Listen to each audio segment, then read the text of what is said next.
Salut à tous, nous sommes la famille. de Miss TV. En Autriche. Au Royaume-Uni. Au Mexique. De la Slovaquie. Et en France, bien sûr.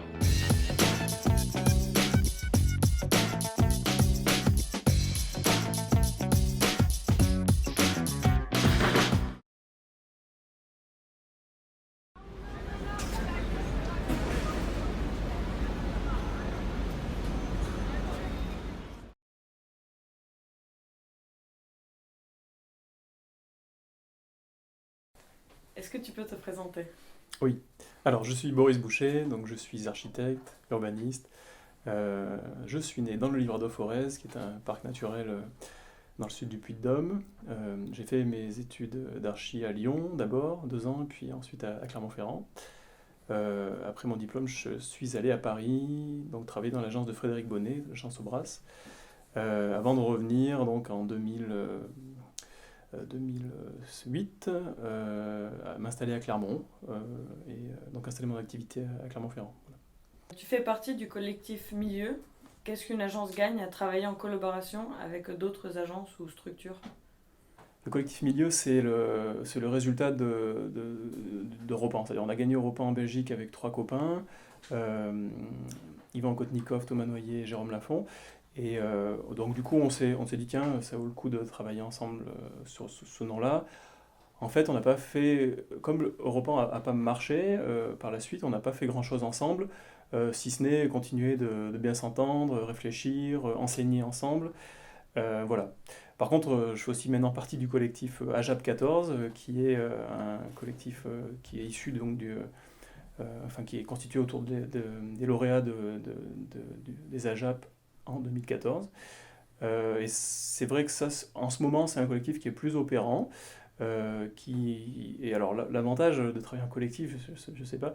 Il y a un truc qui est sûr, c'est que pour quelqu'un qui a une agence qui est à Clermont-Ferrand, dans un contexte qui est difficile sur le plan architectural, c'est-à-dire on est quand même dans une ville où la production est dans le meilleur des cas médiocre, et donc on a finalement peu de confrères, pas 2 ou 3, 4 avec lesquels on peut vraiment discuter de notre métier, avec lesquels on peut dire qu'on fait le même métier, quoi, voilà. Et donc le fait d'avoir, pour moi, le fait d'être avec les copains du collectif AJAP 14, c'est une manière d'échanger en fait sur des sujets hyper variés. On a fait réinventer Paris, mais on a perdu bien sûr. On fait en ce moment donc la biennale pour la France à Venise. Voilà. On se dit qu'aujourd'hui, faire de la maîtrise d'œuvre dans le cadre du collectif, c'est pas forcément la bonne chose. C'est compliqué, on est nombreux et tout ça. Par contre, échanger autour de sujets un peu plus théoriques, ça c'est vraiment intéressant. Quelles sont les difficultés de proposer des projets à la mise en œuvre alternative, en terre par exemple? Et de manière générale, quelle importance accordez-vous à la matérialité dans vos projets? Ok, il y a 2 questions. En fait, la première réponse, c'est qu'on a fait un bâtiment en terre. C'est pas du tout c'est pas une fin en soi, et il est tout à fait possible qu'on ne refasse jamais de bâtiment en terre.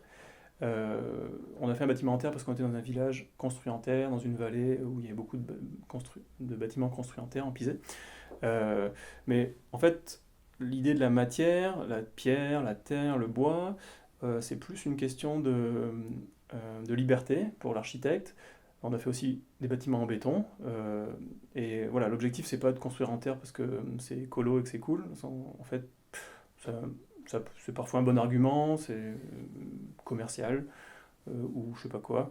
Mais en fait, le truc, c'est plus d'avoir de la liberté de construire avec les matières qu'on aime, et ce qui n'est pas facile, quoi. C'est-à-dire que c'est vrai qu'on vit aujourd'hui une époque qui, j'ai l'impression, j'étais pas, mais est un peu différente de celle qu'ont vécu nos maîtres modernes au début du XXe siècle, où il y avait encore pas mal de liberté dans le rapport entre industrie et artisanat. Et aujourd'hui, j'ai le sentiment qu'on est confronté à une sorte de disparition de l'artisanat, et donc une disparition de la liberté de mise en œuvre des matières. Est-ce qu'exercer en milieu rural ou dans des villes de moyenne taille est un engagement ou une revendication? Et quelle importance a de contexte dans vos projets?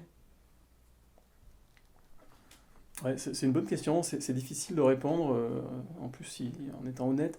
Non, au départ, on peut dire que c'est une opportunité, quoi. C'est-à-dire, c'est c'est plus facile d'arriver à trouver des sujets autour de petits bâtiments ou de petits projets urbains en milieu rural, parce que certainement il y a moins de concurrence, et que donc quand on sort de l'école, qu'on a peu de références, c'est une manière de travailler, quoi, tout simplement. Euh, je suis en train de penser, de comprendre que c'est pas intéressant d'opposer territoire rural et territoire urbain.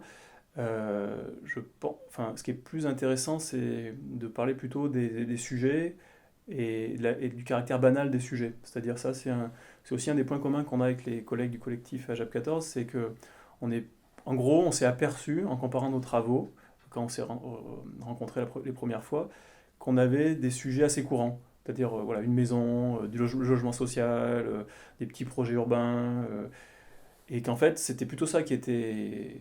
Enfin, l'engagement, il est plutôt là-dessus, c'est-à-dire plutôt sur des sujets difficiles, et pas, je sais pas quoi, pas bling bling, quoi. Que veut dire pour toi lutter contre la banalité?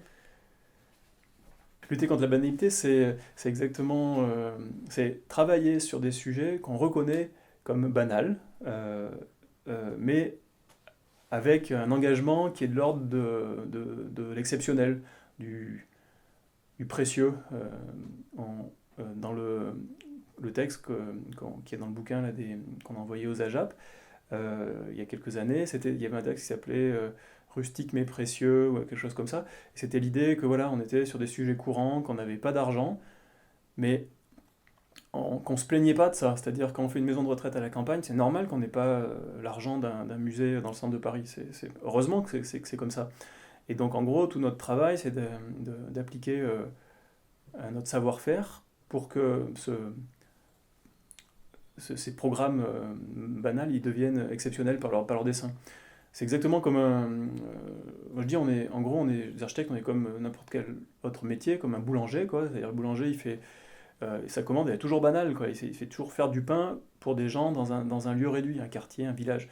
En gros, il y a des boulangers qui font du pain dégueulasse, il y a des boulangers qui font du pain exceptionnel. Mais au final, c'est le même métier et il n'y a pas d'enjeu supérieur à faire du bon pain dans un village. Il ne va pas sauver le monde avec son pain. Bah, les architectes, c'est exactement pareil. C'est-à-dire, l'idée, c'est pas de sauver le monde, c'est juste bien faire notre métier à une échelle qui est une échelle réduite dans des conditions banales. Penses-tu te détacher de la production architecturale actuelle? Et si oui, en quoi? Je me reconnais plus tellement dans ce que j'ai adoré quand j'étais étudiant. Ça, c'est clair.